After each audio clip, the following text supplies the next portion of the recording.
The dog lunged, not at the doctor, not at the security guard with the net. He lunged at the syringe, snapping it clean out of the nurse's hand, his teeth closing around the needle like a trap, then dropping it on the floor and standing over it, daring anyone to come closer. 80 pounds of muscle grief and war. Nobody in that emergency room had ever seen anything like it. And nobody knew what to do. If this story already has your heart pounding, hit that subscribe button, drop your city in the comments, and don't you dare move, because what happens next will stay with you for the rest of your life. The call came in at 11:47 p.m. Dispatch used the word unusual. That should have been the first warning. The charge nurse on duty, Diane Holloway, had worked the overnight shift at Harborview General Hospital for 19 years. She had seen gunshot wounds, chainsaw accidents, a man who came in with a kitchen fork embedded in his shoulder, and a completely calm expression on his face. She thought she'd seen everything that could walk or be carried through those double doors. She had not prepared for this. "Incoming," the paramedic shouted, and the doors slammed open, and two men came through at a run. Not with a gurney, but with a modified stretcher, the kind with reinforced sides and thick canvas straps. The thing on the stretcher was not lying still. It was moving, it was pulling, and it was making a sound that was somewhere between a growl and something that almost sounded like a human being trying not to cry. "Belgian Malinois," one of the paramedics said breathlessly. "Military working dog designation, Bravo 7, wounded in the field, 2 lacerations on the left flank, possible rib fracture, and he has not stopped moving since we picked him up." Diane looked at the dog. The dog looked at Diane. His eyes were not the eyes of an animal in a panic. They were clear. They were measuring. They were the eyes of something that understood exactly where it was and exactly how much danger it was in, and was deciding in real time what it was going to do about it. "Where's his handler?" Diane asked. The paramedic's jaw tightened. He looked at the floor for just a moment, just one moment, and that was all the answer anyone needed. The second paramedic, younger, barely holding himself together, said it out loud anyway. "Handler is KIA, Staff Sergeant Marcus Webb. They were together when it happened. The dog pulled him out of a burning vehicle before the team could reach them. Webb didn't make it. The dog..." He stopped. He cleared his throat. "The dog hasn't let anyone touch him since." The room went still. Not quiet, the monitors were still beeping. Someone down the hall was calling for a crash cart. The fluorescent lights were doing what fluorescent lights always do at midnight, which is buzz in a way that makes everything feel slightly unreal. But the people in the immediate vicinity of that stretcher went still the way people go still when they suddenly understand that what they're dealing with is not a medical problem. It's a grief problem. And grief, especially this kind, the kind that lives in the body of a creature that cannot speak, cannot explain, cannot understand why the one constant in its entire life is simply gone. That kind of grief is the most dangerous thing in any room. Dr. Raymond Cho arrived from the surgical wing 40 seconds later, still pulling on his gloves. He was the senior attending on call, a compact, precise man who had the particular confidence of someone who had operated on every major organ in the human body and survived every complication a hospital could throw at him over 32 years. He had not dealt with a military working dog before. He would not admit this. "Get me a sedative protocol," he said immediately, his eyes scanning the dog with a clinical efficiency. 10 milligrams ketamine intramuscular. We'll start there. And the dog heard the word. Or maybe it was the way Cho moved toward the medication cabinet. Or maybe it was something else entirely, some frequency of intention that the dog had been trained over years to detect. Whatever it was, Bravo 7 came off that stretcher. The straps held him. Barely. The canvas groaned. One of the paramedics actually stepped back and hit the wall behind him. "He's been through it before," the older paramedic said, his voice tight. "The sedative thing. These dogs, the combat ones, they're trained to resist capture. Resisting sedation is part of the protocol. He thinks you're the enemy." "He is in my emergency room," Cho said, his voice carefully controlled. "And he is bleeding, and I am going to treat him." "Doc," the paramedic put his hand up slowly. "I'm just telling you. The last person who came at him with a needle back at the extraction point, he put that medic on the ground. Opened up his forearm. The medic needed 14 stitches." Cho looked at the paramedic. He looked at the dog. He looked at the syringe in his hand. He put the syringe back on the tray. Fine, he said. Restraints first. Get me the heavy harness from Trauma Bay 3, and I want security in here. The dog broke the left strap, not the whole harness, just the left strap. Like he'd been testing it since the moment they'd buckled him in, like he'd been calculating the exact amount of force required, saving it waiting. The canvas tore with a sound like a gunshot, and every person in the room flinched, and Bravo 7 did not move. He just stood there, half free, the ruined strap hanging from his body, and he looked at Cho with those clear, measuring eyes, and the message was as plain as if he'd spoken it out loud. I could leave, but I'm not leaving. I'm just letting you know that I could. Someone in the back of the room that whispered, "Oh my God." Diane, who had been watching all of this from the doorway, felt the hair stand up on the back of her neck. In 19 years, she had never felt afraid in her own ER. Not once. She felt afraid now. That was when Eva walked in. She was not supposed to be there. Her shift had ended at 11, and she had been in the process of changing out of her scrubs in the locker room when she heard the commotion, the particular quality of noise that a hospital emergency room makes when something has gone genuinely unexpectedly wrong. Not the controlled urgency of a code. Something rawer than that. Something that didn't have a protocol. Eva Chen was 29 years old and 7 months into her first nursing position. She had transferred to Harborview from a hospital in Virginia that nobody in the building had ever heard of. Her references were impeccable. Her performance reviews were immaculate. She was quiet, precise, and had a habit of standing slightly to the side of whatever was happening, watching that some of her colleagues found a little strange. She stood in the doorway in her civilian clothes jeans, a plain gray sweater, her dark hair still pulled back from her shift, and she looked at the dog. The dog looked at her. For just a second, just 1 second, something changed in Bravo 7's eyes. It wasn't recognition. It was something more like a question. An assessment that was different from every other assessment he'd been running since he arrived. Ava didn't notice the room. She noticed the dog's right paw first, the way he was distributing his weight, keeping the left hind leg slightly raised. She noticed the pattern of blood on the stretcher. She noticed the way his breathing was controlled, deliberate, not the ragged panting of an animal in a panic, but the measured breath of something conserving energy. And she noticed his eyes, moving over her slowly, starting at her feet, her hands, her face, back to her hands. He's looking at what I'm carrying, she thought. He's checking for weapons.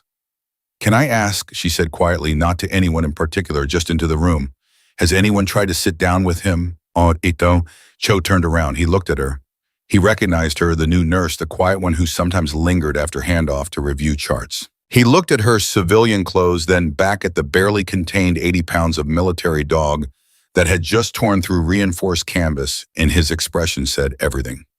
This is not your concern. Miss Chen, he said, your shift is over. I know, Eva said. She didn't leave. Diane from across the room was watching her with an expression that was hard to read. Interest. Caution.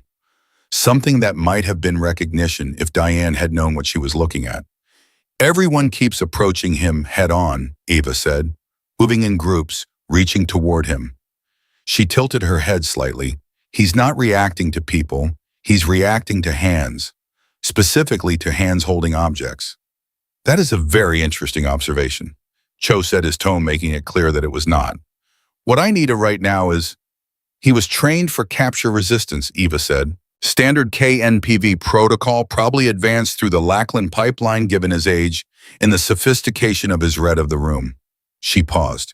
That means he's been conditioned to associate restrained environments, concentrated personnel movement, and objects in outstretched hands with hostile contact. Another pause. You can't treat him like a dog who's scared. He's not scared. He's tactical. The room was very quiet. Cho stared at her. KNPV, he repeated slowly. That's a Dutch dog training certification standard used by military working dog programs. His voice had changed slightly, not softer, more careful. How do you know that? Eva looked at him. Just for a moment, something moved across her face, not discomfort exactly. More like the expression of someone who has gotten so accustomed to a door being closed that they've forgotten what it feels like to have someone reach for the handle. I've worked with dogs before, she said. Simply, finally. She crossed her arms and looked back at Bravo 7.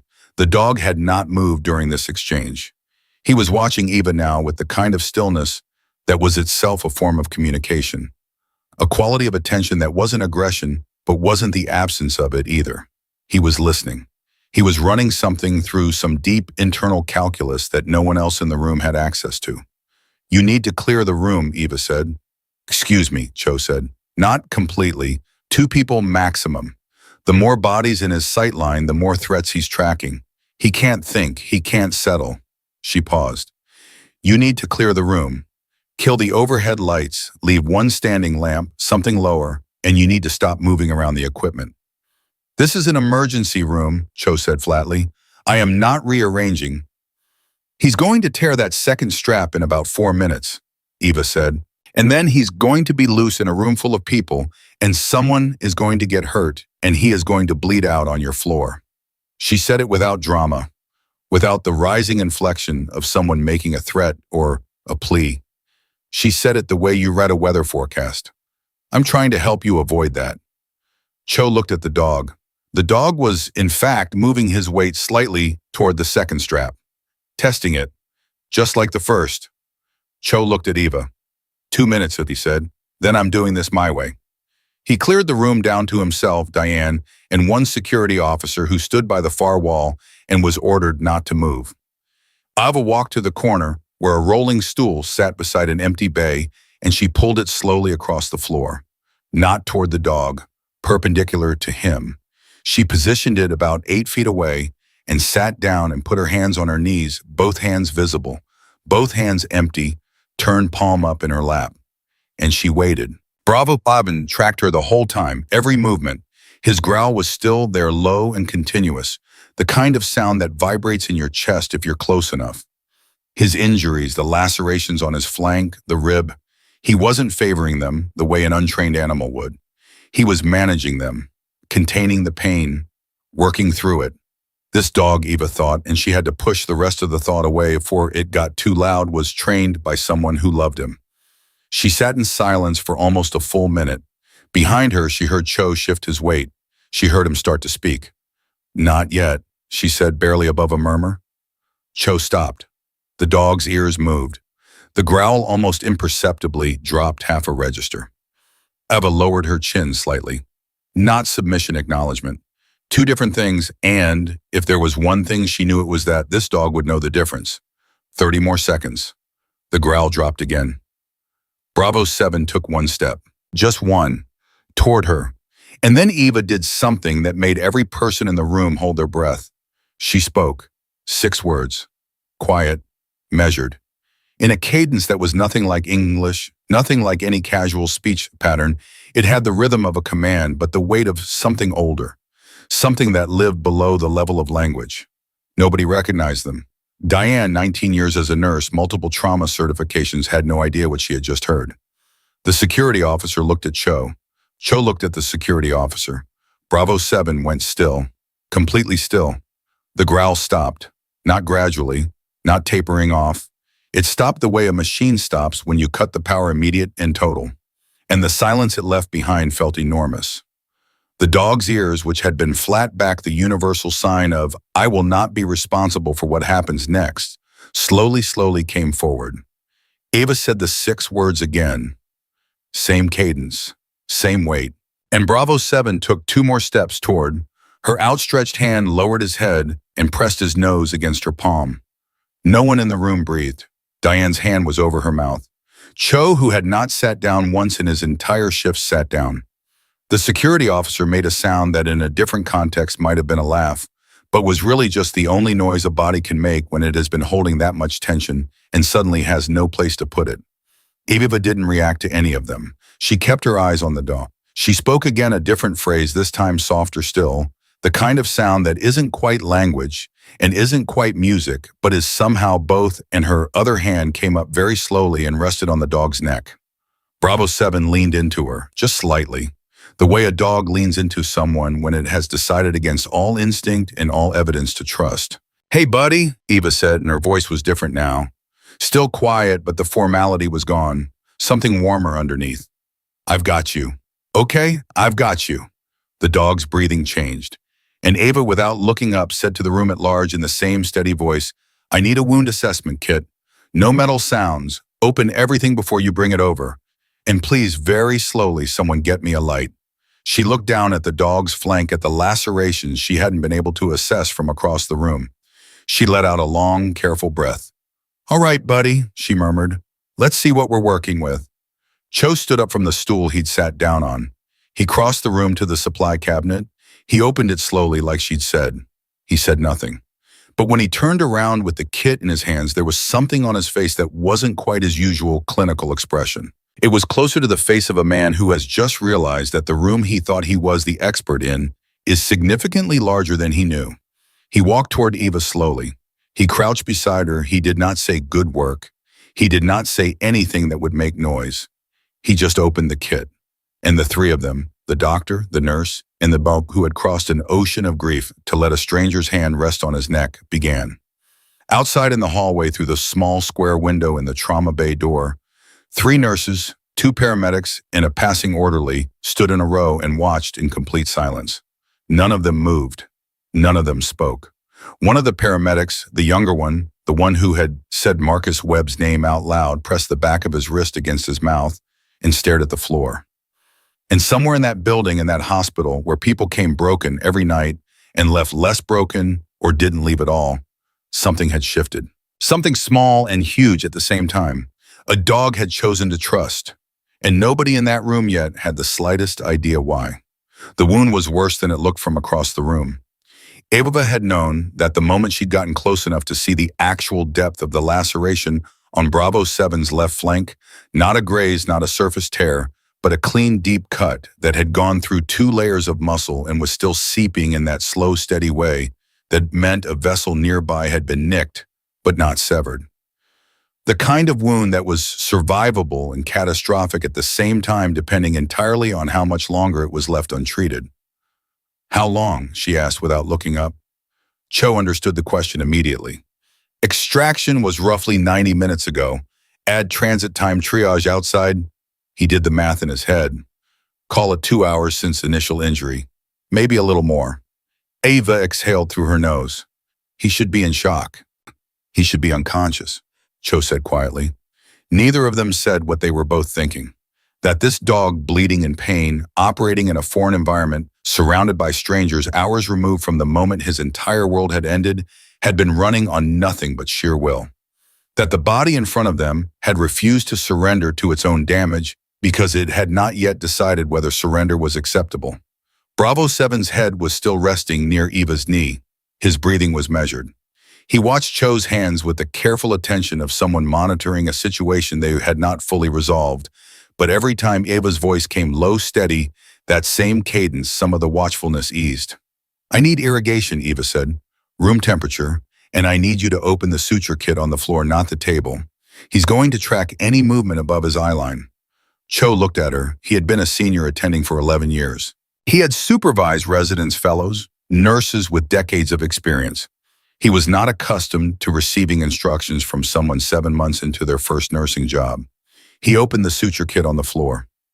Diane, standing slightly behind them, both handed things forward with a silence and precision that spoke to 19 years of reading rooms correctly. She didn't ask questions.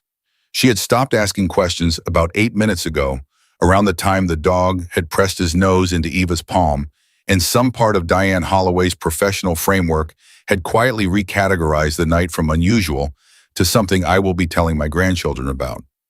Talk to me about his vitals, Eva said. Heart rate is elevated but not critical. Respiration is controlled, more controlled than it should be, honestly. Blood pressure I can't get a clean read on without a proper cuff, and he's not going to tolerate. I know. Eva's hand moved along Bravo 7's side, just pressure, just contact, and she felt him tense slightly and then release. I'm going to start irrigation. He may react. If he does, nobody moves. Nobody reaches. You let me handle it. And if he reacts toward you, Cho asked. Eva didn't answer, which was in itself an answer. She reached for the irrigation syringe slowly, the way she'd been doing everything, each movement announced by its own stillness before it, and she began to flush the wound. Bravo 7's whole body went rigid. A sound came out of him, not quite a growl, not quite a whine, something trapped between the two, something that had no clean name. His head came up sharply. Hey, Eva's voice low and immediate. The six-word phrase again like an anchor thrown into deep water. Hey, still here, still me. The rigidity didn't disappear, but it didn't escalate either. He put his head back down. Cho, watching this, felt something move through him that he couldn't immediately identify. It took him a moment to recognize it as humility, the specific, clarifying kind that comes from watching someone do something you couldn't do, with tools that you didn't know existed. Where did you learn the phrase, he asked, quietly, not demanding, genuinely asking. Eva kept her eyes on the wound. Later, she said, I'm asking now. She glanced up at him, then just briefly, and there was something in her eyes that wasn't evasion. It was closer to caution. The look of someone who has learned that certain answers open certain doors, and once those doors are open, they are very hard to close again. Later, she said again, and somehow it didn't sound like deflection. It sounded like a promise. Cho looked at her for another moment. Then he looked at the dog. Then he handed her the next thing she needed before she asked for it. Outside the window, the small audience in the hallway had grown. The word had moved through the hospital, the way words move through hospitals at midnight, quietly, quickly, person to person, each repetition adding a new detail that may or may not have been accurate. What reached the nurse's station on the third floor was that a military dog was refusing treatment and a new nurse was somehow talking it down. What reached the security desk was that a canine had gotten loose in the ER. What reached the two off-duty paramedics finishing their paperwork in the break room was simply, you need to see this. The younger paramedic, the one who had said Marcus Webb's name, was still at the window. He hadn't left. He'd tried twice, and both times something had stopped him a few feet down the hallway and turned him around. He didn't examine this too closely. He just watched. His name was Danny Reeves, and he had been doing search and rescue transport for 4 years, and he had brought in a lot of things that were broken in a lot of different ways, and he had learned to maintain professional distance as a survival skill. You couldn't carry all of it, you would drown. But he had been there at the extraction point. He had been one of the people trying to load Bravo 7 onto the transport, and he had seen the dog's face in the moment, the exact moment when the medics stopped working on Webb. The way Bravo 7 had gone still. The way something had moved through the Wow's eyes that had no clinical name, but that Danny in the 2 hours since had been unable to stop thinking about. He watched Eva's hands moving over the dog's injuries. He watched the dog's breathing slow. And he thought, without quite meaning to, he found someone who speaks the same language. That's all it was. He just needed someone who spoke his language. He wiped his face with the back of his hand and went back to looking through the window. Inside, Eva had finished irrigation and was moving into the primary closure. And this was the moment she had been most concerned about, because suturing required sustained tool contact with the wound, and sustained tool contact meant sustained discomfort. And sustained discomfort was the point at which even the most disciplined animal reached a threshold. Bravo, she said, not as a word of praise, as a name. His designation, his identity. She said it the way his handler would have said it. She guessed flat and clean and without softness, not because he didn't deserve softness, but because he would trust the version of communication he'd been trained to receive. Bravo. Still. The dog's ear moved. Still, she said again. She placed the first suture. His whole body shuddered once one full body tremor, controlled, absorbed, managed, and then he was still. The sound he made was barely audible, but it was there. And it was the most human sound he'd made all night, not rage, not warning, just pain acknowledged and then put away. Good boy, Eva said, and there was nothing clinical about it. Good boy. Cho found himself looking away. He was not a sentimental man, and he was not about to become one at 12:15 in the morning in his own emergency room. But there was something about the plainness of those two words and the way the dog received them, the tiny shift in his weight, the fractional relaxation in his jaw that lodged somewhere uncomfortable in the center of Cho's chest and stayed there. He cleared his throat. He checked the vital monitor readout that Diane had quietly attached to the one paw Bravo 7 had allowed near him. Heart rate coming down, he said. That's actually significant. I know, Eva said. His pressure is going to need... I know. She placed the second suture. Same shudder from the bung. Same controlled absorption. Like, I have two more closures and then I want to wrap the rib support. Can you check his left eye? He took some debris impact. I saw it in how he was tracking right versus left. When I first came in, Cho stopped. He looked at her. You assessed his ocular tracking from across the room. From the doorway, actually. A pause. Before you came in. Another pause.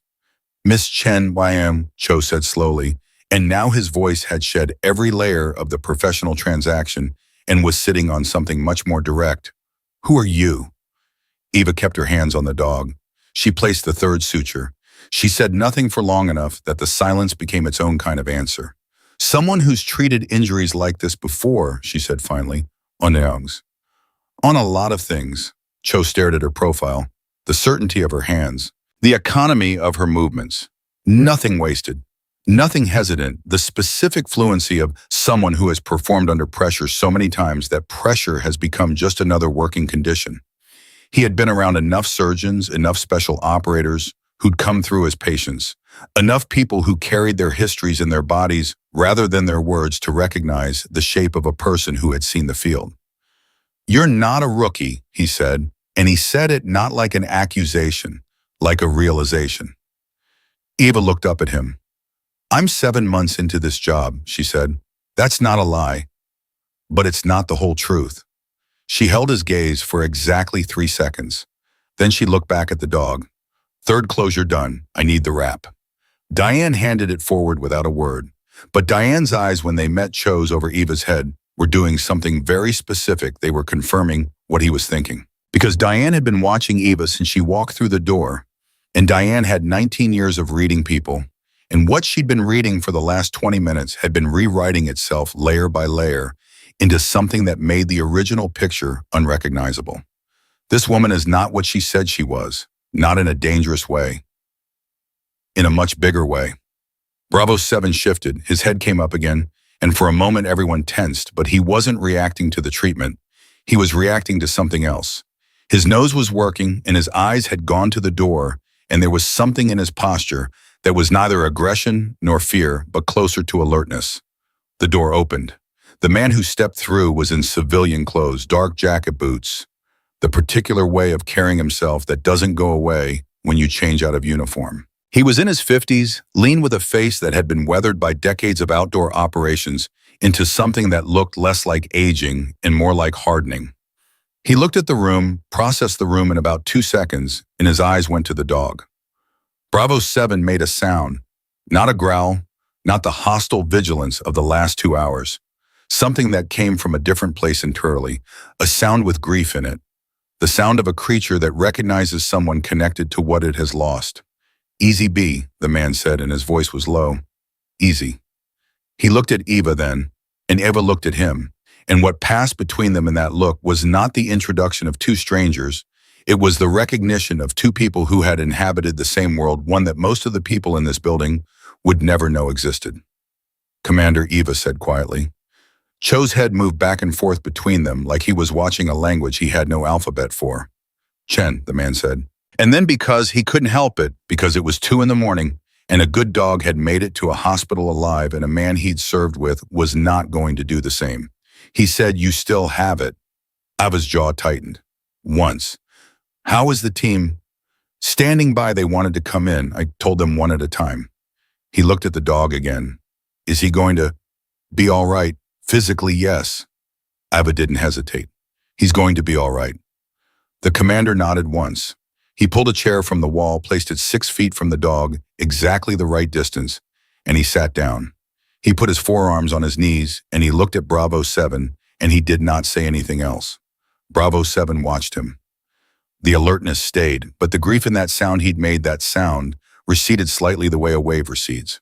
Still there, just no longer breaking. Cho leaned toward Diane. Do you know who that is? He murmured. Diane shook her head. Cho looked at the man in the civilian jacket. He looked at Eva working quietly over the dog. He thought about the phrase he'd heard her say, the one nobody in the room had recognized. He thought about KNPV certification and Lackland pipeline and ocular tracking assessments made from doorways. He reached into his coat pocket and pulled out his phone. He pulled up the hospital staff database. He opened Eva Chen's personnel file. He read it. He read it again. And then he sat very still for a moment holding the phone, and the expression on his face was the expression of a man who has just been shown a door in a wall that he had believed was solid, because Eva Chen's file was completely professionally, impeccably normal. Nursing degree, previous hospital, good references, clean record, except for one thing. One thing that he had not looked closely at before because, why would he? It was background noise, institutional paperwork, the kind of administrative detail that registered as a checkbox and nothing more. Prior to nursing. Employment history, the entry that came before the hospital in Virginia. 3 words. And those 3 words explained everything, the commands, the training knowledge. The way the commander had walked in and said her name like it was a rank, the way she had looked at a white from across a room and read his injuries in the dark. Cho put the phone back in his pocket. He looked at Eva Chen, who was now gently, methodically applying the rib wrap. Her voice still moving in that low, steady murmur, one hand on the dog's back, the other working with the careful precision of someone for whom careful precision was not a skill, but a survival requirement. He thought about how he had told her 2 minutes into this that her shift was over. He thought about how she had stayed anyway. "Diane," he said quietly. "Yeah," Diane said. She'd been watching him. "When this is done, I need you to call the chief of staff." Diane looked at him. "It's after midnight. I know what time it is." "Raymond." She rarely used his first name. She used it now. "What did you find?" Cho looked at Eva one more time. "I found out," he said, "that I have been significantly underestimating the person standing in front of me." Diane followed his gaze. Eva Chen worked on in silence, her hands steady, her voice a constant low presence in the room, while beside her the dog breathed, and the commander sat with his grief, and the night held everything it was carrying, with the particular patience of nights that know they are not finished yet. And in the hallway, Danny Reeves was still at the window, still watching, still thinking about the word language, still not entirely sure what he had witnessed tonight, only that it was something he would spend a very long time trying to find the right words for and probably never quite succeed. Cho didn't sleep that night, not that he'd expected to. He rarely slept during a shift, and when something lodged itself in his mind, with the particular grip that Eva Chen's personnel file had, sleep became beside the point anyway. He sat at the nurse's station with his coffee going cold beside him and turned the 3 words over and over in his head the way you turn a coin, checking both sides, making sure you were reading it correctly. He was reading it correctly. He'd checked 3 times. The previous employment entry, the one he'd skimmed past 100 times in 100 personnel files without a second thought, read United States Navy. Medical Corps, 2014 to 2022, 8 years, not a reservist. Before, not a weekend commitment. 8 consecutive years. Medical Corps, the branch that didn't send you to bases, it sent you to the places where the bases weren't, where the terrain had no name on a civilian map, where the work you did happened under conditions that the job listing never mentioned, and the discharge paperwork described only in the blandest bureaucratic language available. 8 years and then a nursing job in Virginia and then Harborview. Eva Chen hadn't changed careers. She'd stepped sideways into a smaller version of the same work, and she'd done it quietly enough that nobody here had asked why. Cho thought about that. He thought about it for a long time. Then he got up, refilled his coffee, and went back to the trauma bay. Eva was still there. She hadn't left. Bravo 7 was stable, genuinely stable, not the fragile, provisional stability of the last 2 hours, but the real kind, the kind you could measure in a normalized heart rate, and the particular quality of stillness that comes after pain has been addressed rather than endured. He was lying on his side on a padded surface that Diane had quietly arranged, and his eyes were half open, tracking the room with the diminished intensity of something that had finally allowed itself to rest. The commander was still in his chair. He hadn't moved. He and Eva were talking in low voices, and when Cho came through the door, they both looked up, and the conversation stopped in a way that wasn't hostile, but was definite. "How is he?" Cho asked, nodding toward the dog. "Resting," Eva said. "His pressure normalized about 20 minutes ago. I want to keep him monitored through the night, but barring anything unexpected, he's going to be fine." Cho nodded. He looked at the commander. "I don't think we've been formally introduced." The commander looked at him with the calm, assessing presence of someone who has been formally introduced to many people in many circumstances and has learned to read exactly what kind of introduction is being requested and why. James Calloway, he said, commander, retired. He didn't offer a unit. He didn't offer a handshake. Both omissions were deliberate and both were understood. Dr. Raymond Cho, senior attending. Cho paused. I pulled Miss Chen's file tonight. Eva's expression didn't change, but something shifted, something swollen internal, a slight recalibration behind her eyes. And, she said, and I have some questions. You're allowed to have them, she said. Are you going to answer them? The silence lasted about 4 seconds. Calloway glanced at Eva. Eva looked at Cho. Some of them, she said. Cho pulled a chair from the wall. He sat down, and for a moment, the three of them formed a strange triangle around the sleeping dog, and the hospital hummed around them, and the night pressed against the windows, and Cho said, 8 years medical corps. That's not a background you walk away from and become a floor nurse. I didn't walk away from it, Eva said. I finished my service, and I made a choice. To come here, to come somewhere like here, yes. Why? Eva looked at the dog. Because this is where people actually need help, she said. Not strategy, not assets. People. She paused. Real ones. Calloway made a sound, not quite a laugh, not quite agreement. Something in between. Cho looked at him. And you knew her before tonight. I knew of her, Calloway said carefully. Our paths crossed, operationally. He let that word do its work without elaborating. The phrase she used, Cho said, the 6 words. What language is that? Eva and Calloway both looked at him. Then they looked at each other. And Cho, who was not a man who missed things, saw in that shared glance the specific communication of 2 people deciding in real time how much to give. It's a handling code, Eva said, used with military working dogs when a handler is incapacitated or killed. It's a continuity phrase that tells the dog that the person speaking it is cleared that they're not a threat that the mission context has transferred. She paused. It's not widely known. It's not supposed to be. Where did you learn it? In the field. She said it simply, without drama. We lost a handler during an operation. The dog wouldn't let the medics near the casualty. I was the ranking medical officer on site. She stopped. She didn't finish the sentence. She didn't need to. Cho sat with that for a moment. The handler tonight, he said more carefully now, Staff Sergeant Webb. Did you know him? Something crossed Eva's face. A tightening around the eyes brief and controlled the expression of someone applying pressure to a place that still hurts. No, she said. I didn't know him personally. A pause that had weight to it. But I know who he was. I know what he did. The team told me at the extraction point. She looked at Bravo 7. He went back for the D. The vehicle was burning, and the tactically correct decision was to extract the team and leave the asset behind. Webb went back. She exhaled. He got B out. He didn't make it out himself. The room was very quiet. Calloway's jaw worked once. He looked at the floor. That's who he was, Calloway said. Not to anyone, just to the room. That's who Marcus was. Bravo 7's ear moved at the name. Just the ear. His eyes didn't fully open. But the ear moved, tracking the sound the way a dog tracks a voice that belongs to a world it's no longer sure it has access to. Eva put her hand on his neck. He settled. Cho stood up. He paced one circuit of the room, not anxiously thinking. When he stopped, he was standing in front of Eva with his arms crossed and his expression carrying the particular candor of a man who has made a decision. I'm going to the Chief of Staff in the morning, he said. Not to report anything. I want to be clear about that. He met her eyes. I want to talk about your position here.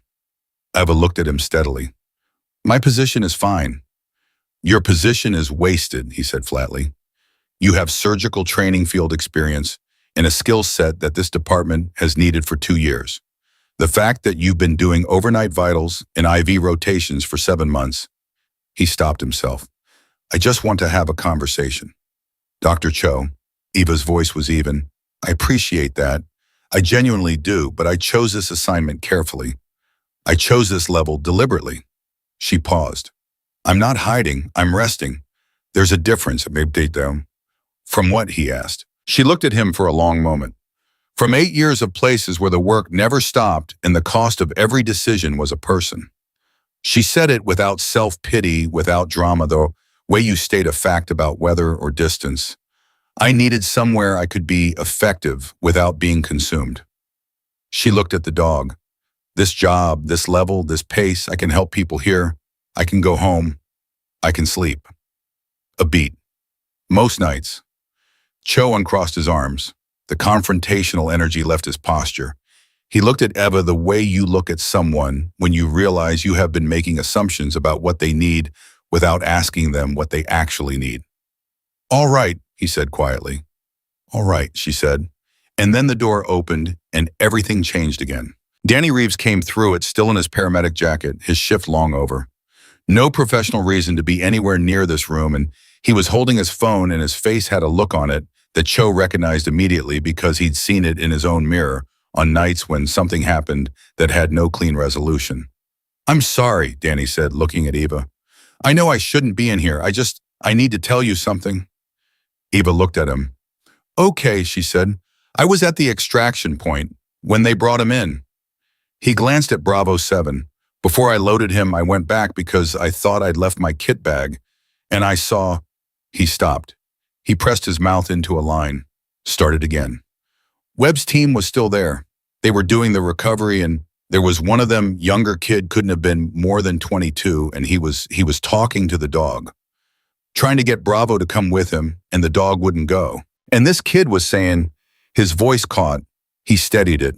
He was saying, come on. He'd want you to go. You have to go. He'd want you to be okay. Nobody spoke. And Danny said, just looked at him and then looked back at where they'd taken Webb and then looked at me when I walked up. He shook his head slowly. I've been doing this job for 4 years. I've transported a lot of patients who were in a bad way, and I have never not once felt like I was in the presence of something that understood what had happened to it. His voice broke on the last word. He didn't apologize for it. Calloway stood up from his chair. He crossed the room to Danny Reeves, and he put his hand on the younger man's shoulder, and he didn't say anything for a moment. Just the hand, just the contact. Then he said, he did understand. That's not a thing you're imagining. His voice was rough. These dogs, the ones who've been through what Bravo's been through, they understand. Maybe not the words, but the loss. They understand that perfectly. Danny nodded. He wiped his face. He looked at Eva. How is he? He's going to make it, Eva said. Danny let out a breath that had been living in his chest for 2 hours. Good, he said. That's okay, good. He looked at his own hands. What happens to him now after tonight? Does he have somewhere to go? The question landed in the room with more weight than Danny had probably intended, because it was the question underneath all the other questions, the one that nobody had said aloud yet, because everyone had been focused on the immediate crisis, and the immediate crisis was now mostly resolved, and the question underneath it was still sitting there waiting. Bravo 7 had no handler. His handler was gone. A military working dog without a handler entered a process, a bureaucratic institutional process that had outcomes ranging from retraining to retirement to placement. And those outcomes were determined by assessments and committees and timelines that had nothing to do with what a specific dog had survived on a specific night. Calloway looked at Bravo 7. Bravo 7 was looking at Eva. He had been looking at Eva with those half-open measuring eyes for the better part of an hour, not with the assessing vigilance of his first arrival, with something different, quieter, the look of a creature that has found in the middle of everything that has been taken from it one fixed point. Commander, Eva said, and her voice was careful. What's his status officially? Calloway exhaled. He'll be assessed for return to service. If they determine the trauma is too significant, he stopped. Retirement, placement program. Timeline, 8 to 12 weeks minimum. They'll want him evaluated by the program's own vet staff. And in the meantime, temporary housing with the unit. Calloway paused. Except the unit is deploying in 6 days. The room absorbed this. 6 days, Cho repeated.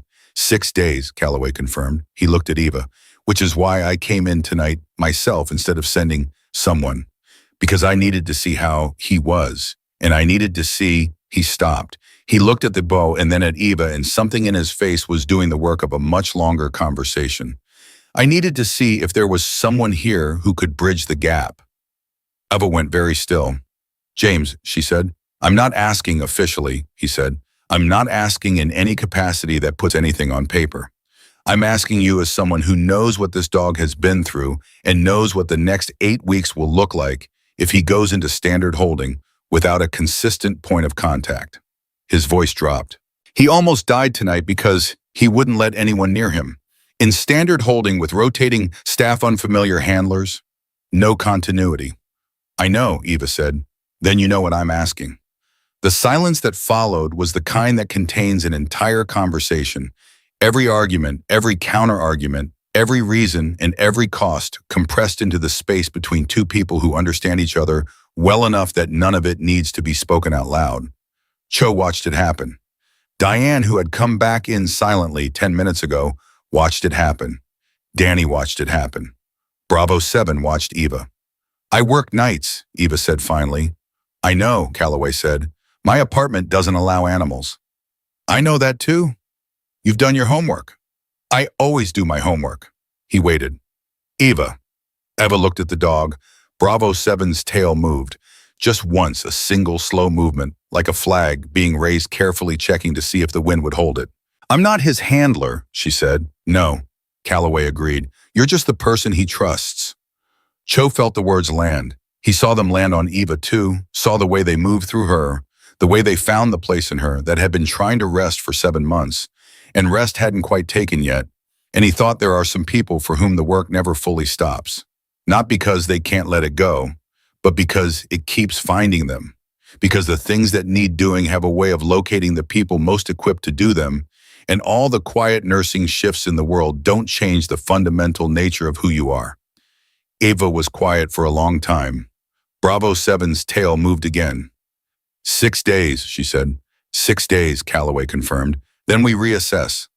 Eva reached down and ran her hand along the dog's neck, along the careful wrap on his ribs. The sutured flank all the places where tonight's damage had been addressed but not erased. He leaned into her hand. That same fractional lean, that same decision made again to trust. Okay, she said, quietly, without ceremony. The way she'd said everything tonight. Calloway exhaled. Something left his face, the specific tension of a man who came in carrying a question he wasn't sure of the answer to and is leaving without it. There's one more thing, he said. Eva looked at him. The team? They're outside. He paused. Webb's team. All 7 of them. They've been in the parking lot for the last hour and a half. His voice was carefully controlled.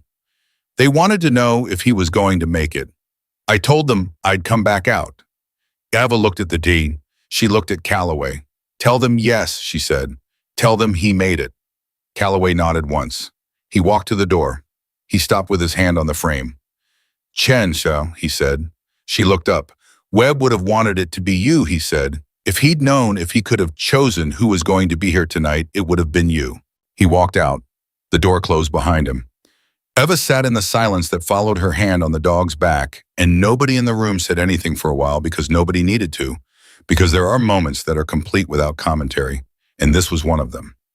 Outside in the parking lot, 7 members of a SEAL team, who had already lost too much tonight, stood and waited in the cold, and when Calloway came through the door and looked at them and nodded, the sound that went through the group was barely audible. Not cheering, not celebration. Something quieter than that. The particular release of people who have been holding something very heavy and have just been told they can put it down. Inside, Bravo 7 breathed. And Ava Chen, who had walked in at the end of her shift in her civilian clothes with nothing to prove and nothing to gain, sat beside him in the low light and stayed.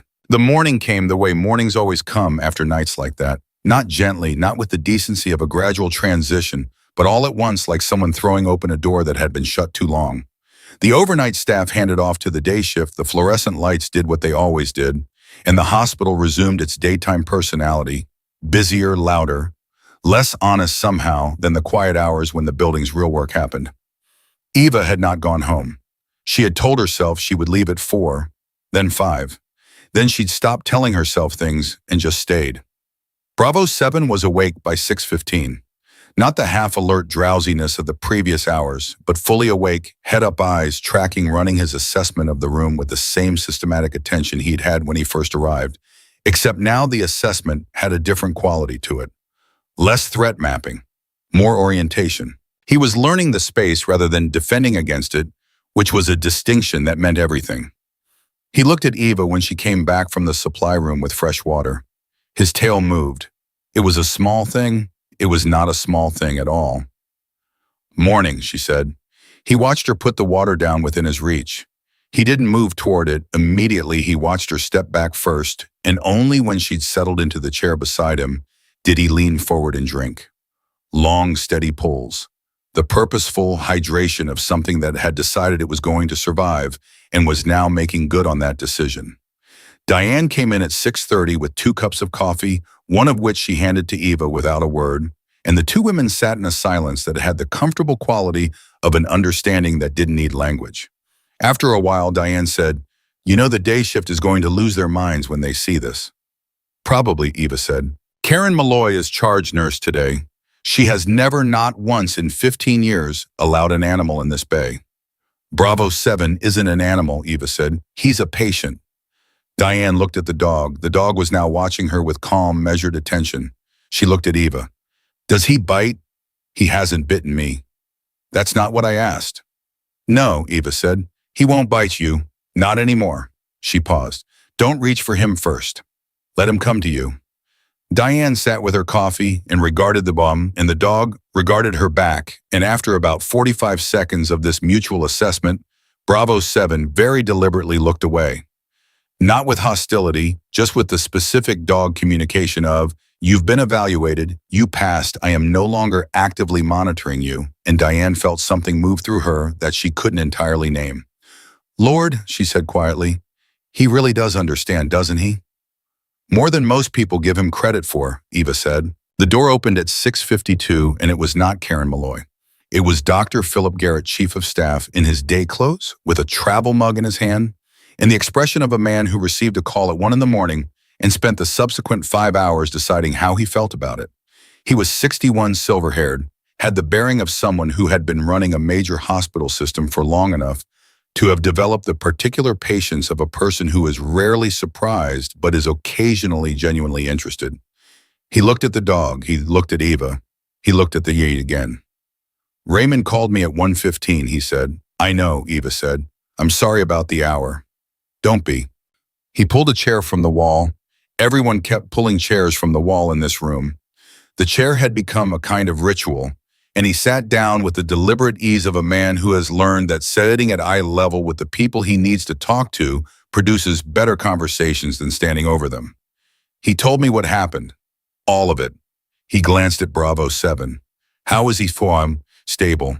The laceration closures held overnight. Rib support is doing its job.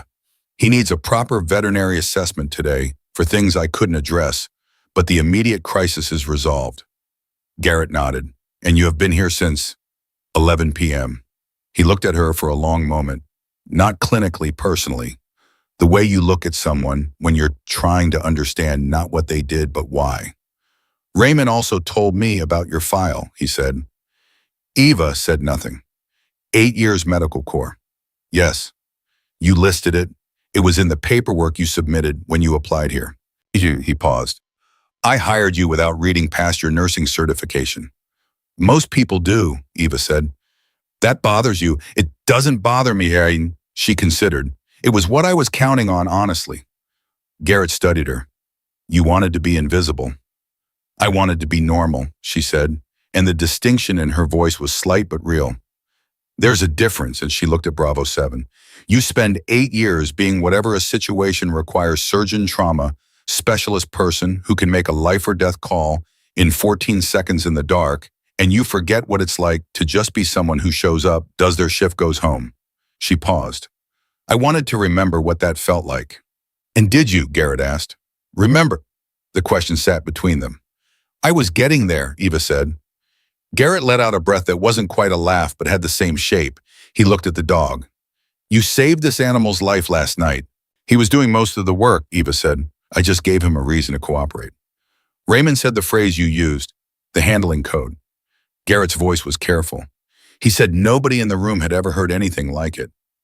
Most people haven't, Eva said. Where does something like that come from? How does a military working dog respond to 6 words from a stranger like they came from? He stopped. He seemed to be searching for the right frame, like they came from someone he trusted. Eva was quiet for a moment. Outside the room, the hospital was waking up, phones ringing, carts moving, the particular morning acceleration of a building shifting into its daytime gear. In here, the quiet held a little longer. These dogs, she said finally, they're not trained to trust people. They're trained to trust signals. Specific, consistent, repeatable signals. Tones, cadences, commands that their handlers use, that the program uses, that become the language of their entire working relationship.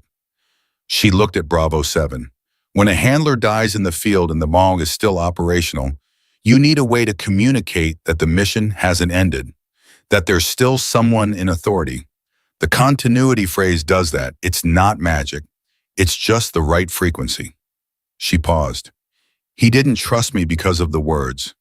He trusted me because the words told him I was part of the same world Webb was part of, that I spoke the same language his whole life had been built around. Garrett listened to this carefully. When she finished, he said, "And were you part of that world?" "Yes," she said simply. "Are you still?" The question was more complicated than it sounded. Eva knew it. Garrett knew it. The answer lived somewhere in the overlap between what she'd left behind and what had walked through the ER doors last night wearing all its wounds and refusing to be anything less than completely itself. "Parts of me are," she said. Garrett nodded slowly. He turned the travel mug in his hands. "I want to offer you a reclassification," he said. "Trauma specialist level 3. It comes with a different caseload, a different pay grade, access to the surgical suite on trauma cases." He met her eyes. "It's what you're actually qualified for." Eva looked at him. "I told Dr. Cho last night." "I know what you told Raymond. He passed it along." Garrett's voice wasn't pushy. It was the voice of someone making an offer with both hands open and no expectation attached. "I'm not asking you to be consumed again. I'm asking you to be utilized. There's a difference, Yoshino." He let that sit. "Think about it." No timeline. Before Eva could respond, the door opened, not gently. Karen Malloy, charge nurse 15 years at Harborview, stepped through the door and stopped dead. She looked at the dog. She looked at Eva. She looked at the dog again. She looked at Garrett. "Phil," she said, her voice carrying the particular controlled evenness of a woman who has been surprised but is not going to give that satisfaction to the room. "Why is there a dog in my trauma bay?" "Karen," Garrett said, a large dog with a bandage around its..." "His name is Bravo 7, Eva said. "He's a military working dog. He was treated here last night for field injuries, and he's under observation pending veterinary follow-up." Karen looked at her. Karen had worked with Eva for 7 months and had filed her under competent, quiet, slightly odd, and had not revisited that filing since. She was revisiting it now. "You treated a military dog," Karen said. "Yes. In my trauma bay. It was the only available space, and the situation was urgent." Karen looked at Garrett. Did you approve this?" "I'm approving it retroactively," Garrett said, with the serene tone of a man who outranks the question. Karen stood very still for a moment.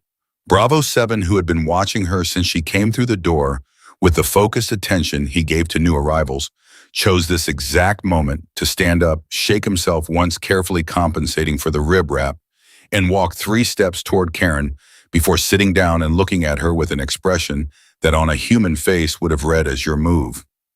Karen stared at the dog. The dog stared at Karen. Something happened in Karen Malloy's face that she would later describe to her husband as a complete ambush by a dog I had no intention of being charmed by. A slow, helpless softening. "What happened to his handler?" she asked. "KA," Eva said. Karen pressed her lips together. She nodded once, the short nod of a person absorbing a hard fact with the efficiency of someone who has absorbed many hard facts over a long career. "All right," she said. "He stays until the vet gets here." She pointed at Eva. "You are going home after that. You look terrible." "Thank you, Karen," Eva said. "I mean it. Home. Sleep. actual sleep. She looked at the day one more time, and the expression that crossed her face was brief but genuine, something that recognized in the animal standing in front of her, a survivor in the specific and costly sense of the word. Then she turned and walked back out, and the door swung shut, and Garrett made a sound that was definitely a suppressed laugh. The veterinarian arrived at 8:40. His name was Dr. Hassan Okafor, and he worked with the Navy's working dog program and had been on call when Calloway reached out the night before. He was a compact, direct man who walked in with a kit bag and the particular no-nonsense energy of someone whose patients could not tell him where it hurt and had developed highly efficient workarounds for this limitation over 20 years. He examined Bravo 7 with a thoroughness and a speed that Iva found professionally satisfying, systematic, unhurried in the ways that mattered, efficient in the ways that didn't, and with a physical gentleness that the dog responded to with guarded but genuine cooperation. He checked Eva's suture work and said without looking up, "Clean closures, excellent tension. Who did this?" "I did," Eva said. He looked up. He looked at her scrubs, her hospital badge, her face. "You're a nurse," he said. "Yes." He looked back at the sutures. "These are surgical quality closures," he said. "Better than surgical quality, actually. There's a technique here." He stopped. He looked at her again with the reassessing expression that Eva was becoming very accustomed to seeing on people's faces this morning. "Field surgery," he said. "It wasn't a question." "Among other things," she said. Okafor stood up. "I want to put something on a record," he said to Garrett, who was still in the room because he had decided at some point in the last hour that he was not leaving until the picture was complete. "Whatever this nurse did last night, the outcome for this dog is categorically better than any outcome I would have anticipated, given his condition on arrival and his behavioral state." He paused. "Whoever he is going to be fine. Completely fine. That is not a guarantee I would normally be comfortable making at this stage." Garrett looked at Eva. Eva looked at Bravo 7. Bravo 7 was leaning against Eva's leg, just resting. Just there, the whole solid weight of him pressed quietly against the person who had spoken his language in the dark and stayed until morning. "Can I wait?" Danny Reeves said he was back. He had apparently never fully left. He was standing in the doorway again with the expression of someone who has run out of professional justifications for being somewhere but hasn't been able to leave anyway. "What happens to him long term? You said 6 days until the unit deploys. After that," Okafor opened his mouth. Eva said, "I'm looking into that." Okafor closed his mouth. Garrett looked at her. "You're looking into it," he said. "Yes." "What exactly are you looking into?" Eva met his eyes. "The MWD adoption program has a civilian placement track for dogs that have been assessed as unsuitable for return to service due to handler loss combined with trauma indicators." She paused. "I started the paperwork this morning." The room was very quiet. "This morning," Garrett repeated. "At some point between stabilizing him, talking to Calloway, talking to me, and not sleeping, you started adoption paperwork." "It's a lot of forms," Ava said. "I wanted to get ahead of it." Diane from the corner made a sound that was unambiguously a laugh. Genuine, warm, the laugh of someone who has watched a story resolve itself into exactly the shape it was always going to take and finds the tidiness of it genuinely delightful. "You're adopting him," Danny said.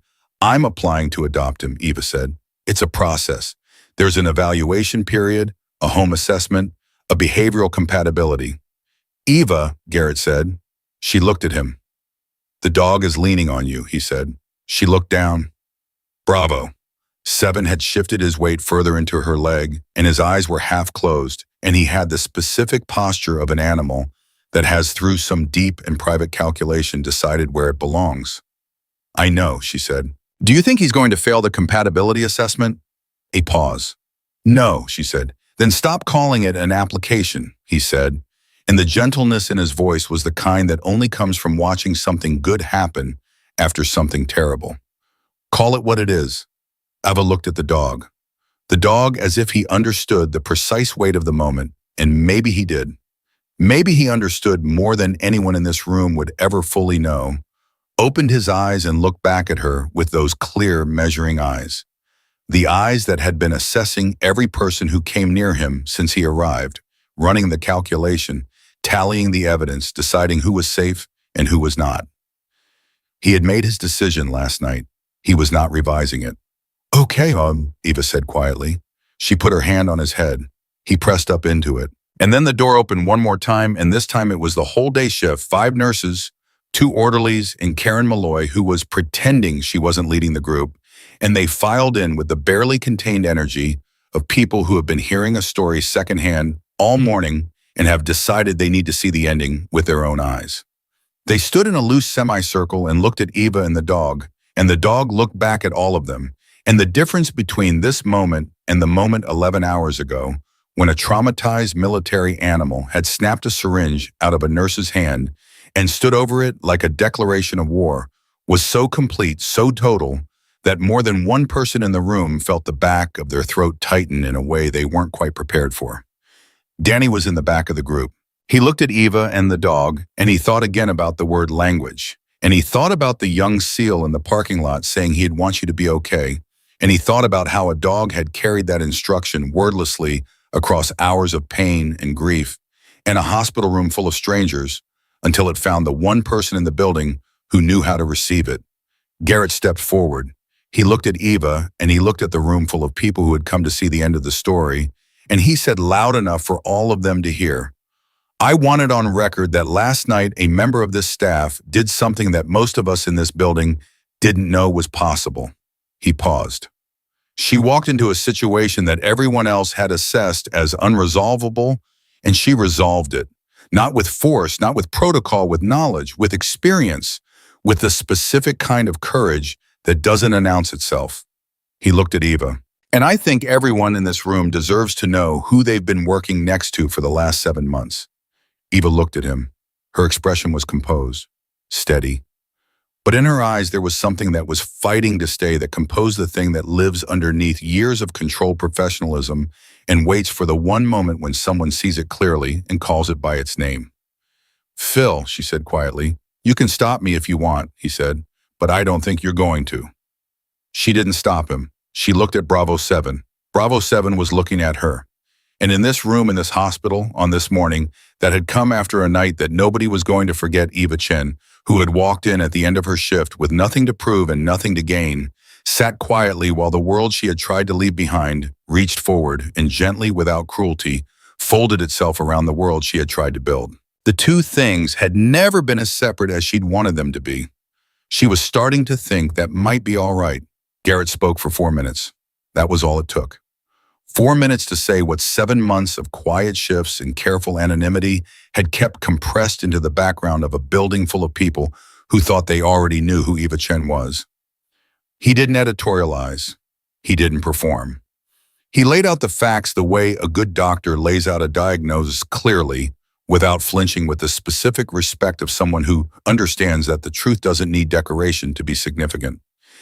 8 years medical corps, multiple combat deployments, field surgical experience in 3 active theaters, specialized training with the Navy's military working dog program, which was where she'd learned the handling codes, the behavioral protocols, the language that nobody else in the building knew, because nobody else in the building had ever needed to know it. He said her rank, the one she'd held when she separated, Lieutenant Commander. The room absorbed this in complete silence. Karen Malloy, who had spent 15 years filing people into categories and trusting those categories, stood very still with her arms crossed and the expression of someone recalculating a sum that had always seemed correct until just now. One of the day shift nurses, young 2 years out of school, looked at Eva with the open, unguarded astonishment of someone who has just learned that the person they've been treating as a peer is something significantly more and doesn't know yet how to hold that information in their body. Danny Reeves in the back wasn't astonished. He was nodding slowly, the nod of a man confirming something he'd already partially understood, that the word he'd been turning over all night, language, had a much larger context than he'd known, and that the person who'd spoken it into the ear of a grieving military dog at midnight had been carrying that context for years before she ever set foot in this hospital. Okafor, the veterinarian, had his arms folded and was looking at Eva with a new expression. Professional recognition, the specific regard of one specialist acknowledging another across what had appeared to be a very different discipline. He gave her one nod. She returned it. That was the entirety of the exchange, and it was complete. When Garrett finished, nobody immediately filled the silence.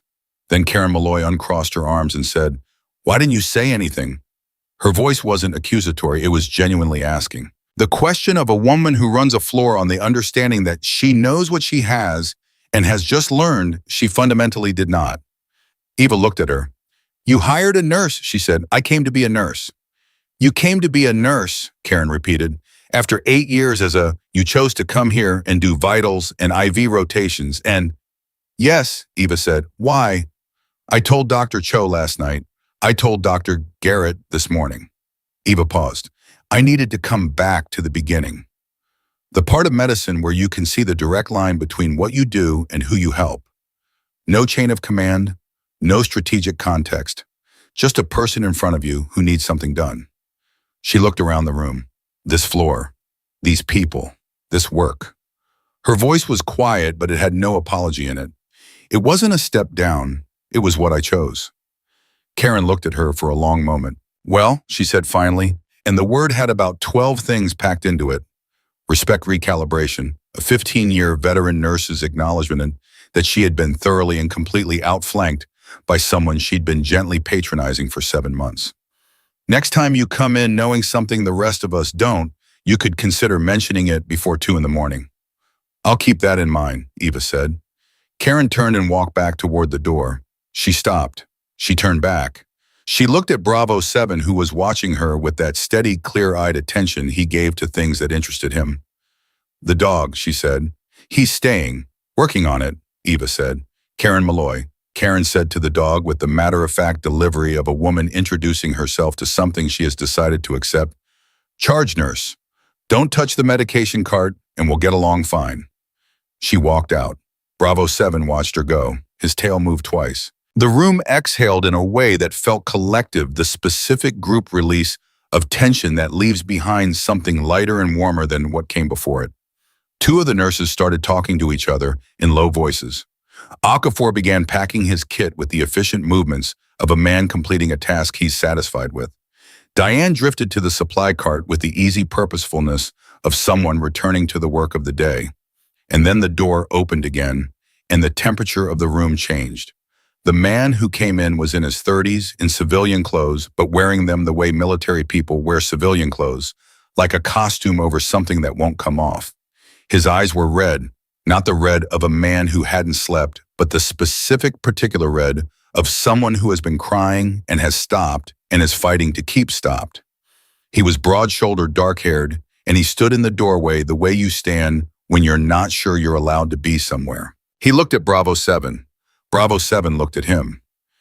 And what happened in the dog then was unlike anything the room had seen, not the careful trust building of the previous hours, not the steady, measured cooperation he'd been giving to Eva, but something else entirely.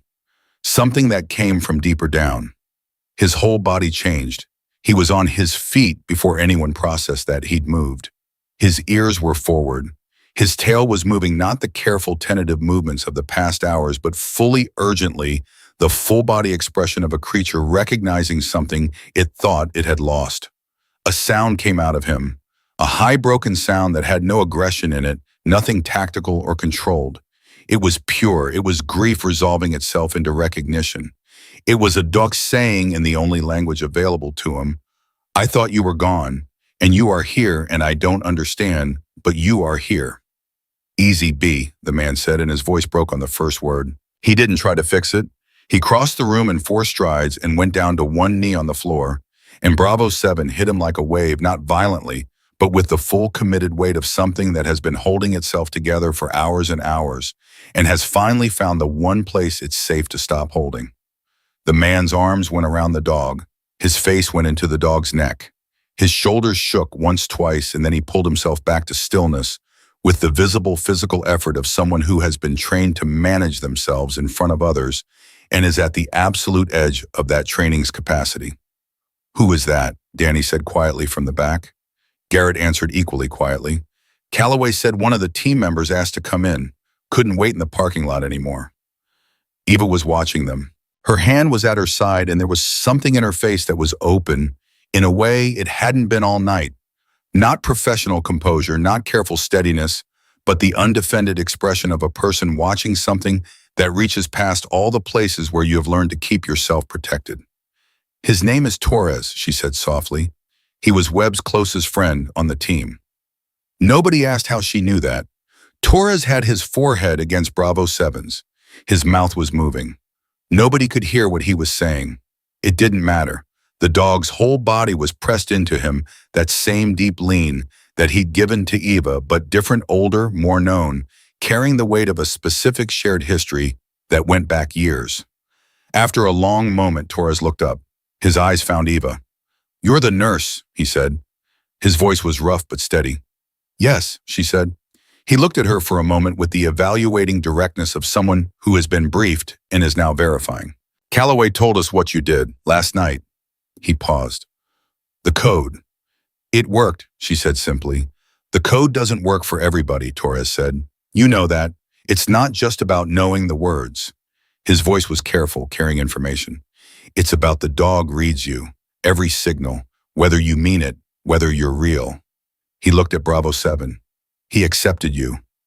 "He did," she said. "That means something." Torres pressed his jaw tight for a moment. "That means something specific." Eva met his eyes, and in them, she saw the thing that had been underneath this entire conversation from the beginning, not just gratitude, not just relief, something that had the shape of continuation, of one chapter handing itself to the next.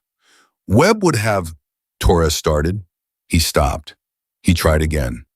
He used to say that Bravo could read people better than any lie detector ever built, that if B trusted you, you were the real thing. He paused. He trusted you. The room was silent, the kind of silence that knows it's holding something irreplaceable and doesn't move for fear of breaking it. Eva crossed the room.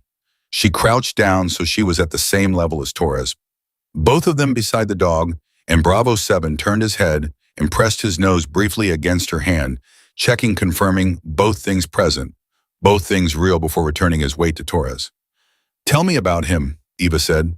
"Webb." Torres looked at her. "Please," she said. "Tell me who he was." Torres swallowed. He looked at the dog. He began. He talked for 20 minutes. Nobody in the room moved. Torres talked about Marcus Webb the way you talk about someone when you need the talking to be the thing that keeps them real specific, detailed, full of the small things that never make it into any official record. The way Webb drank his coffee, the specific joke he always made on the worst days, the one that shouldn't have been funny, but always was. The way he talked to Bravo 7 like a running commentary on everything they observed. You seeing this B, you believe this guy, with the casual warmth of someone for whom the dog was simply a partner in the truest sense, constant and completely trusted. He talked about the night of the extraction. He'd been there. He laid it out flat without decoration, the way operators account for things, and it was in its plainness that it was most devastating. The vehicle, the fire, the extraction in progress, and Webb turning back.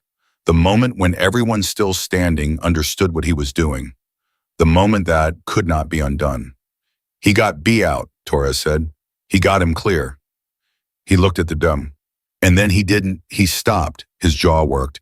He went back for the dog, and the dog pulled him as far as he could, and it still wasn't. He closed his eyes briefly. "Open them." The dog did everything right. Webb did everything right. His voice finally just barely cracked. It still wasn't enough. Eva put her hand on Torres's arm. He looked at it. He looked at her face. "It was enough," she said quietly.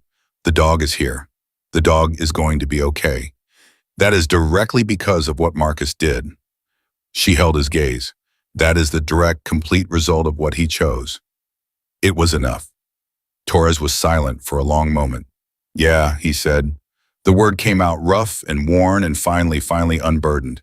"Yeah, okay." Bravo 7 leaned into Torres' side. Torres put his arm back around the dog and held on, and this time his shoulders didn't shake. Garrett, watching from across the room, felt the specific ache of someone witnessing a grief being laid down, not resolved, not erased, but set down long enough to breathe. He had been in medicine for 36 years, and he still believed on mornings like this one that the actual work of the hospital, the real work underneath all the protocols and procedures and liability frameworks, was this: the human being in front of you, the thing they were carrying, the question of whether you could help them put it somewhere survivable. Danny Reeves in the back of the room had stopped fighting everything he'd been feeling since the parking lot and was simply standing with it, which was its own kind of decision. Okafor caught Eva's eye and said, "Adoption paperwork. I can expedite the veterinary assessment portion. Given everything, the circumstances, the handler lost the established trust bond, I'll write the recommendation today." Eva looked at him. "Thank you." "Thank me when it clears," he said, but his voice said he expected it to clear. Torres eventually stood. He spent another moment with Bravo 7, those final seconds that people spend when they're not sure of the next time, and then he straightened and looked at Eva with a directness that was its own form of formality. "The team wanted me to say something," he said. "You don't have to," she started. "We know what you are," he said. "We know your background. Calloway told us last night." He paused. "We wanted you to know that what you did coming in at midnight, staying all night, the code, all of it, it's not lost on us. What you did for him." He looked at the dog. "And for us." He paused one more time. "From the team, from Webb. Thank you." Eva stood with that. She didn't deflect it, didn't minimize it. She received it the way it was given, plainly, completely. "Take care of yourselves out there," she said. Torres gave her one nod. He looked at Bravo 7 one last time. "You're in good hands, B," he said, and then quieter, just to the dog. "He'd be glad, you know that." He walked out. The door closed. Bravo 7 stood watching the door for a moment. Then he turned and walked back to Eva and sat down next to her leg and looked up at her, and there was nothing ambiguous in it, nothing that required interpretation. It was the simplest statement available in any language. "This is where I am now." Eva looked down at him. "Okay," she said, "just that, just the one word, soft and whole, carrying everything it needed to carry." Garrett walked up beside her. He stood looking at the dog, then at Eva, and when he spoke, his voice had nothing formal left in it, just one person talking to another at the end of a long night that had asked more of everyone than anyone had planned for. "The reclassification offer," he said. "Trauma specialist. Still open." Eva was quiet for a moment. "Ask me again in a week," she said. "Why a week?" She looked at him. The ghost of something moved across her face, not quite a smile, but adjacent to one. The expression of someone standing on a threshold they didn't choose, finding it less frightening than they expected. "Because a week ago," she said, "I thought I was done with all of this." She looked at Bravo 7. "I think I need a few days to catch up with what I actually am." Garrett nodded. "Fair enough." He looked at the dog. "For what it's worth, I don't think this was an accident. Last night, you being here. What do you think it was?" He thought about it genuinely with the consideration of a man who has spent a long career learning that the best answers take time. "I think some people," he said slowly, "carry a set of things, knowledge, experience, a specific kind of courage, and the world has a way of finding those people when it needs them, no matter how far off the road they have gone to rest." He paused. "You could have left at 11. You stayed. The dog is here. That team outside went home tonight carrying something they didn't have when they arrived." He looked at her. "That's not coincidence, that's character." Eva didn't answer. She looked at the dog, and the dog looked at her, and between them moved the particular quiet of two living things that have found each other on the far side of loss and recognized in each other the thing that made the finding possible. She reached down. Bravo 7 pressed up into her hand. Diane appeared at her elbow with another cup of coffee, the third of the morning or the fourth. It had stopped being possible to count, and said very gently, "You should eat something." "I know," Eva said. "I'm going to bring you food, and you're going to eat it." "Okay, Diane." "And then you're going home and sleeping." "Okay, Diane." With the dog, apparently. Diane looked at Bravo 7 with the fond exasperation of someone fully aware that a decision has already been made and is simply waiting for the paperwork to confirm it. "Does he like scrambled eggs? Because that's what's in the break room." Eva looked down at Bravo 7. Bravo 7 looked up at Eva. "I think he'll eat whatever's in front of him," she said. "He's earned it." "He has," Diane agreed. "So have you." She walked away. Eva stood in the quiet that remained the particular morning quiet of a hospital that has metabolized the night and is moving forward, always forward, the way hospitals move, because the work doesn't wait and neither does the world. But for just this moment, this single uncrowded moment, Eva Chen stood still. And beside her, Bravo 7 stood still too. Two people, one of them without a voice for it, one of them not sure she needed one, standing in the wreckage of a night that had cost more than anyone planned in a building that hadn't known what it had until the darkness made it visible on the other side of a loss that would never be fully okay, but was at least no longer being carried alone. The paperwork would take 3 weeks. Okafor's recommendation cleared in 4 days. Garrett asked again in a week. Eva said yes. And in the parking lot of Harbor View General in the early morning light of a day that had followed the hardest night, 7 members of a SEAL team drove away carrying something Marcus Webb had given them, not in dying but in living the way he'd lived all the way to the end without leaving the ones who needed him behind. He had gone back for the dog. The dog was going to be all right. And sometimes not always, not as often as you'd need it to be, true to make the losses bearable, but sometimes the thing you go back for makes it. That is enough. That has to be enough.